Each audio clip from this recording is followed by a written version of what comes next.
ക്രിക്കറ്റിനെ മതമായും സച്ചിനെ ദൈവമായും കണ്ട 140 കോടി ജനങ്ങളുടെ നെഞ്ചിടിപ്പ് ഇനിയും അവസാനിച്ചിട്ടുണ്ടാവില്ല.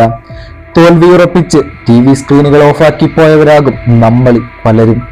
പരാജയമുറപ്പിച്ചിരുന്ന് ഒരു ഫിനിക്സ് പക്ഷിയെ പോലെ ലോക ക്രിക്കറ്റിന്റെ ഈ കിരീടത്തെ മുത്തം വെക്കുമ്പോൾ പലരുടെയും കണ്ണ് നിറഞ്ഞിട്ടുണ്ടാവും. ഈ വിജയത്തിൽ ഓരോ ഇന്ത്യൻ ആരാധകരും അയാളെ ചേർത്ത് പിടിച്ചൊരു മുത്തം വെക്കാൻ ആഗ്രഹിക്കും. വിമർശനങ്ങളും പരിഹാസങ്ങളും അയാളുടെ മനസ്സിനെ കീറി മുറിച്ചെടുത്ത് നിന്ന് ഇന്ന് അയാൾ ഇന്ത്യയുടെ രക്ഷകനായിരിക്കുന്നു. അതെ, his name is Hardik Pandya.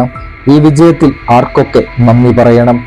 ഒരു ടൂർണമെന്റ് മുഴുവൻ ഇന്ത്യയെ നയിച്ച ക്യാപ്റ്റൻ രോഹിത്, 16-ാം ഓവറിൽ ക്ലാസിന്റെ വിക്കറ്റ് നേടി മത്സരത്തിലേക്ക് ഇന്ത്യ തിരികെ എത്തിച്ച വൈസ് ക്യാപ്റ്റൻ പാണ്ഡ്യ, ഈ ടൂർണമെന്റിലെ തന്നെ താരമായ ബൂംറ, മില്ലറിന്റെ ബൗണ്ടറി ലൈൻ സേവ് നടത്തിയ സൂര്യകുമാർ യാദവ്, നിർണായകമായ മത്സരത്തിൽ ഒറ്റയ്ക്ക് തോളിലേറ്റിയ കിങ് കോഹ്ലി, തന്ത്രങ്ങൾ മേഞ്ഞ കോച്ച് ദ്രാവിഡ്, ടീമിലെ ഓരോ അംഗങ്ങളും ഈ വിജയത്തിന്റെ ക്രെഡിറ്റ് അർഹിക്കുന്നു. അക്ഷറിന്റെ ഒരൊറ്റ ഓവറിൽ പ്രതീക്ഷകൾ തല്ലിക്കെടുത്തിയ ലോകത്തിലെ ഏറ്റവും മികച്ച 2020 ബാറ്റ്സ്മാൻ ക്ലാസിന്റെ വിക്കറ്റ് നേടുമ്പോൾ ദക്ഷിണാഫ്രിക്കയ്ക്ക് ജയിക്കാൻ 29 ബോളിൽ 29 റൺസ്. നോൺ സ്ട്രൈക്ക് എങ്കിൽ മില്ലർ. അവിടെ നിന്ന് അവിശ്വസനീയമായ ഒരു തിരിച്ചുവരവ്.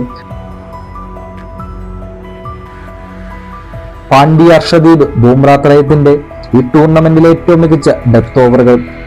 കാലത്തിന്റെ കാവിനീതി പോലെ 17 വർഷത്തിന് ശേഷം നീലക്കുപ്പായക്കാർ ആ കിരീടത്തെ വാരിപ്പുണരുന്നു.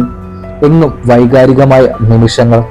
ടോസ് നേടി ബാറ്റിംഗ് ഇറങ്ങിയ ഇന്ത്യയുടെ 3 മുൻനിര ബാറ്റ്സ്മാൻമാർ കൂടാരം കയറുമ്പോൾ ഇന്ത്യൻ സ്കോർ ബോർഡ് 40-നും താഴെ. അവിടെ നിന്ന് അക്ഷർ പട്ടേലും കോഹ്ലിയും പൊരുതുന്നു. നിലയുറപ്പിച്ച് ബാറ്റ് വീശിയ കോഹ്ലിയുടെ 76 റൺസും പട്ടേലിന്റെ 47 റൺസും ചേർന്ന പാർട്ണർഷിപ്പ് മത്സരത്തിലേക്ക് ഇന്ത്യയെ തിരികെ കൊണ്ടുവന്നു. അവസാന ഓവറുകളിൽ ആളിക്കത്തിയ കോഹ്ലിയും ബ്ലൂബയും ചേർന്ന് ഇന്ത്യൻ സ്കോർ ബോർഡ് 20 ഓവറിൽ 176-ലെത്തിക്കുന്നു. ഈ ടൂർണമെന്റിലുടനീളം തീതുപ്പിയ പേസർമാരും വട്ടം കറക്കിയ സ്പിന്നർമാരും രോഹിത്തിന്റെ ആത്മവിശ്വാസം. ഹെൻഡ്രിക്സിനെ ബൂംറ ആദ്യ ഓവറിൽ തന്നെ മടക്കുന്നു. ക്യാപ്റ്റൻ മാക്രത്തെ നിലയുറപ്പിക്കുന്നതിന് മുന്നേ അർഷദീപ് പന്തിന്റെ കൈകളിലെത്തിച്ചു. മികച്ചൊരു പ്രതീക്ഷ നൽകുന്ന തുടക്കം. എന്നാൽ മറുപുറത്ത് ഡീകോക്ക് സ്കോറിംഗിന്റെ വേഗത ഉയർത്തിക്കൊണ്ടിരുന്നു.